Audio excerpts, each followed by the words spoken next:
task. I'm proud of our fight, the toughness that we showed, our ability to stay together. Our bench was really engaged in every timeout and in every huddle.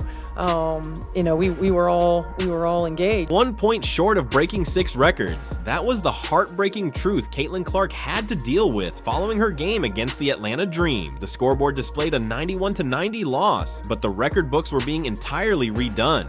Themselves into a early hole here. Clark looking to get going. Oh, that's a deep three. The emotional roller coaster of Clark's night against Atlanta is about to begin. From the moment she broke records that took previous legends hundreds of games to reach, to the referee controversies that caused her boyfriend to tweet in fury, also just completely blew Sabrina Ionescu away. The most startling aspect is that Clark set one of these records in just 42 games, whereas Courtney Vanderloot took 394 games to do it. Please leave a remark below to express your support despite the devastating defeat. Come on, let's go. Yes, this stinks. We want to win this game.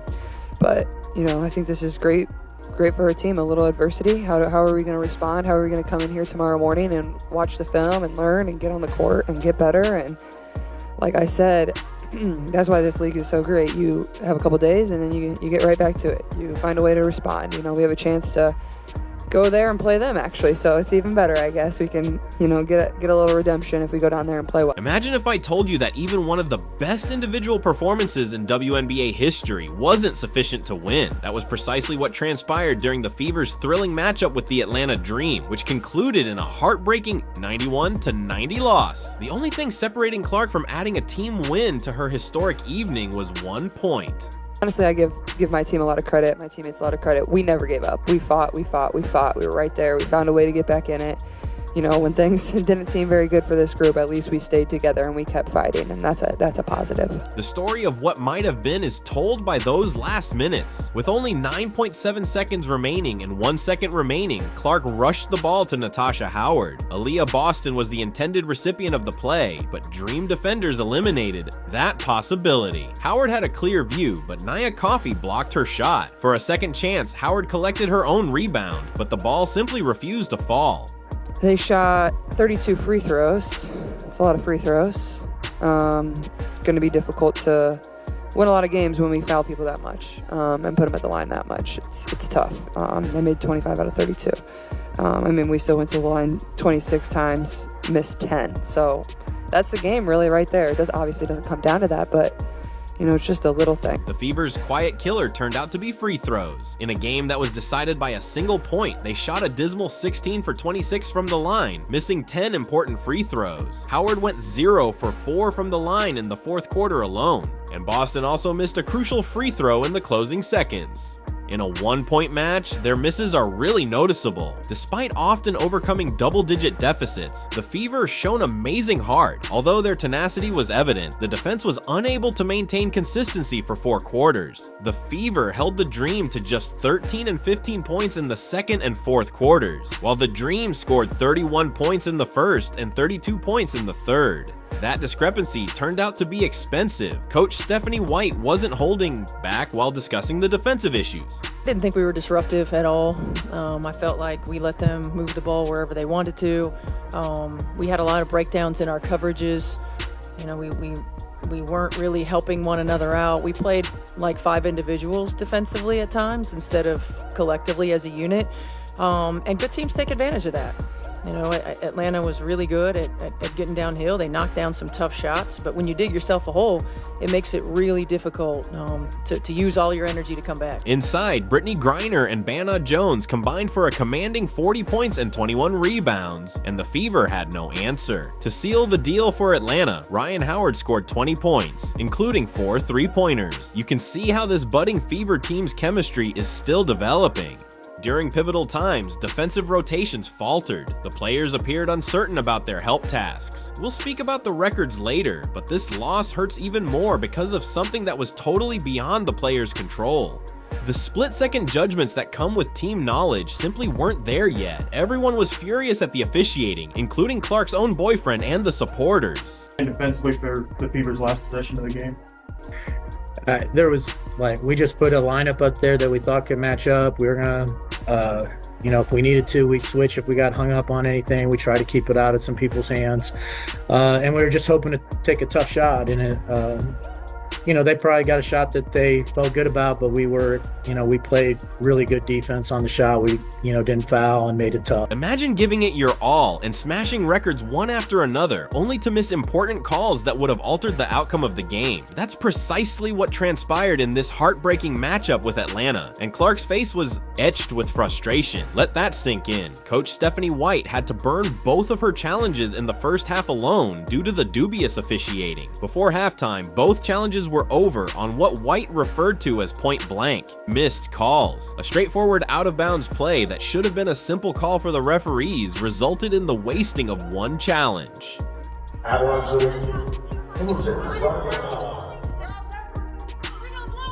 Boston continues to show her frustration.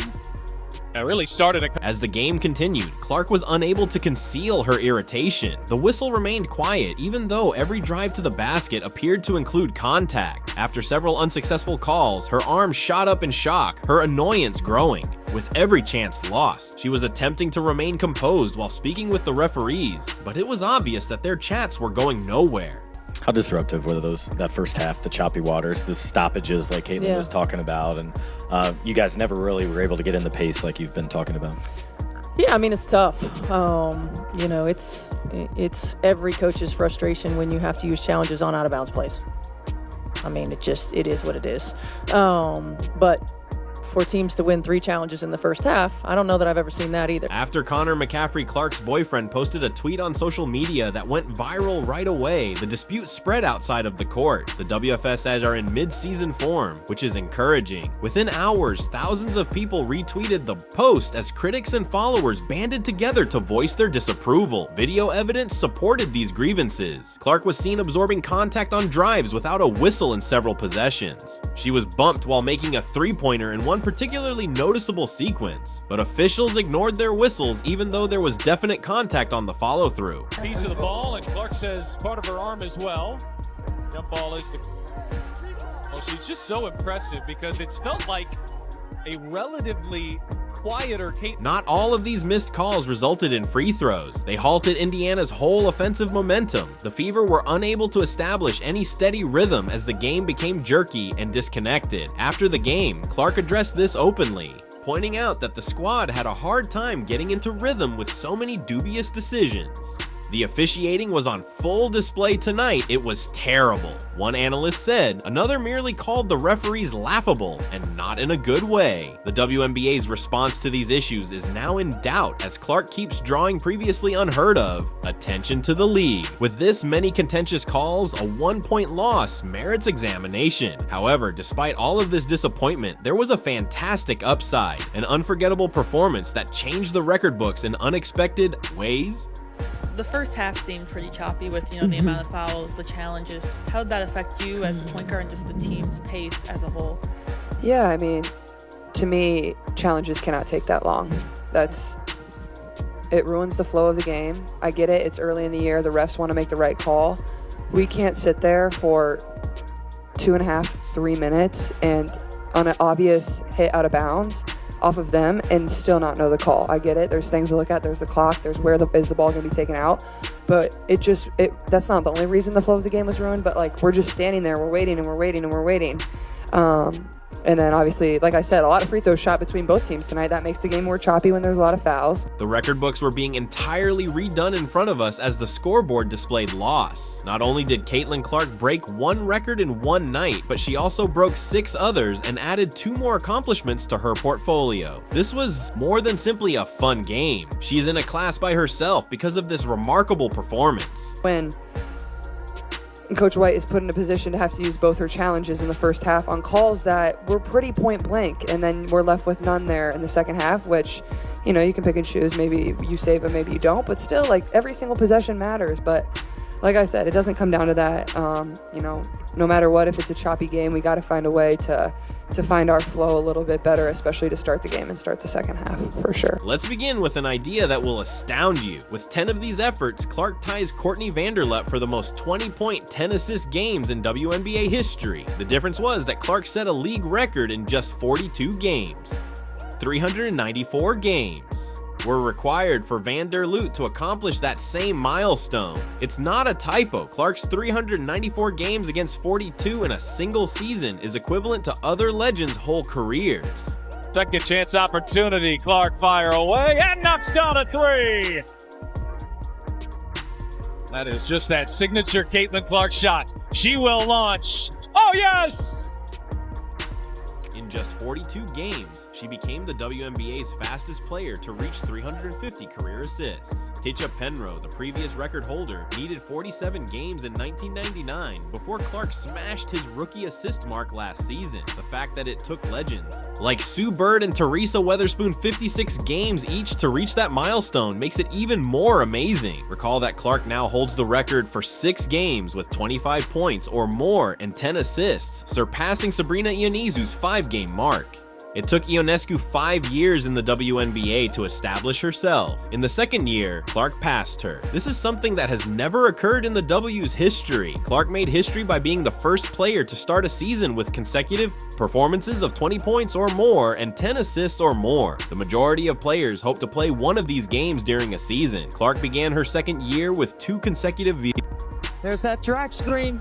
Bounce it for Boston. Boston lays it in. It's a 2-point game. They haven't had much of that tonight. Her uniqueness lies in her adaptability. She has now become the only player in WNBA history to have multiple games with 25-plus points, 10-plus assists, 5-plus rebounds, and 5-plus three-pointers. No one else has repeated this action. In just 42 games, Clark has already done it several times. She finished with 27 points, 11 assists, and 5 rebounds versus the Dream. 5 threes and 2 steals, shooting 5 out of 11 from outside the arc and 9 out of 20 from the field.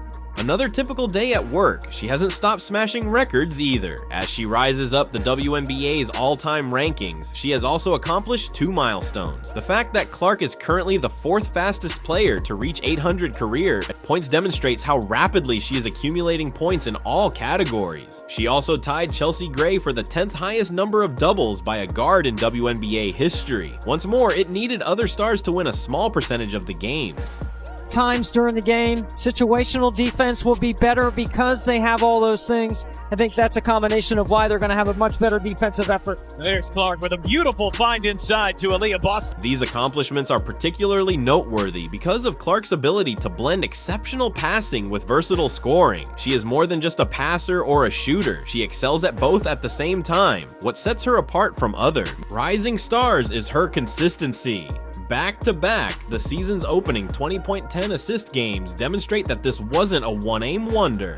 The unsettling aspect is that Clark is still growing. She is still getting to know the league and developing relationships with her teammates. When she is at her best, the possibilities appear limitless. What will happen when she truly settles in? What records will she break? These isolated successes suggest that Indiana is about to witness something more significant. Even though one game resulted in a devastating defeat, the league should be concerned about this particular team's long-term future under Clark's leadership. Extremely concerned. The other thing they're trying to speak into existence is 6 or 7 players averaging double figures. They believe it. Backdoor pass there from Clark to Kelsey Mitchell.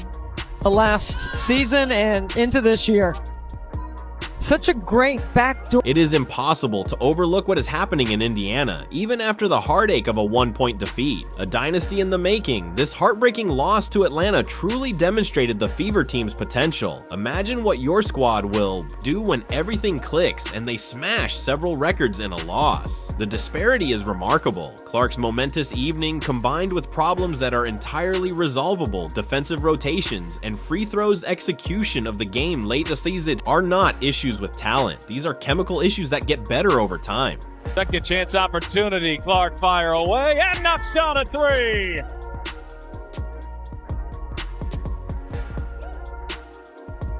And then right here. Boy, you've grown to love watching. Examine the already established core. Aaliyah Boston defeated Atlanta with an incredible double-double of 24 points and 10 rebounds. She put up a fantastic fight against the Dream's bigs, which Coach White commended. Kelsey Mitchell contributed 24 points of her own and demonstrated the kind of leadership this young group requires. Several times, Lexi Hull's enthusiasm off the bench altered the course of the game. But like I said, like it was just flat. We missed free throws, we missed layups. We didn't really execute. They were physical. And I think that was kind of why we weren't and didn't feel as smooth as we would have liked. Add the veterans who are still figuring out where they fit in now. Howard, Natasha Bonner, Dana Brianna Turner, and Sydney Coulson. Due to an injury, Sophie Cunningham hasn't even played yet. This group is currently finding things out. Coach White was compelled to commend her team's perseverance, saying, "I'm proud of our fight and our resilience. We remained together and engaged. They've fallen behind in games and stayed together, which says a lot about their spirit. They can recover from double-digit deficits." I thought AB was outstanding. She battled, for what, 36, almost 37 minutes. And BG and Bree Jones are two of the best bigs in our league. I thought she did an outstanding job, and we got to learn and grow from it. The previous season's statistical gains are striking. The Fever are already displaying greater three-point shooting, bigger scoring totals, and better assist percentages. Despite the development of harmony, their offensive rating has increased dramatically. Ironically, this defeat may hasten their development more than a simple victory. Clark acknowledged that this game offers us a chance to learn, and that the group is fostering communication and relationships. Stronger ties are formed by these difficult lessons than by cozy successes. This club is extremely dangerous moving forward because of Clark's exceptional talent and their combined hunger following such a painful loss. The rest of the WNBA should be afraid of what lies ahead once the concerns that can be remedied are resolved. The future is not entirely promising. Fever is the future. Kelsey and AB and Caitlin have played together, so they have this synergy, and really with DB and with Tosh, like how we bring them into the fold, so to speak. And that's a challenge that we're looking into. We're trying to figure out, shorter stints because it was an up and down game, right? And I felt like Kels, Caitlin, and Lexi were giving us really good stuff, on both ends of the floor. And it's tough when you feel like you're starting to get some momentum to sub. I probably should have subbed a little bit more in that second half, but like the group that was out there. This matchup with Atlanta gave us a clear indication of the future of the Fever. Clark shattered 6 records in one night. We still need to figure out how to have all 5 guys on the floor on the same page on both ends of the floor, even though Boston and Mitchell are becoming the stars they were meant to be. Coach White is aware of this. That is the reason this team is so intriguing. There is already talent. There will be chemistry. The defensive maneuvers will become more precise. The free throws are going to land. What occurs when a case of champion? Fever strikes, one that gets stronger every time Clark breaks a record and this youthful group gains knowledge from one another. The best part is that it's just getting started. Despite the devastating loss, leave a supportive comment below for the Fever. Like, subscribe, and enable all alerts to ensure you don't miss anything. We'll see you in the next video. Click the video on the screen.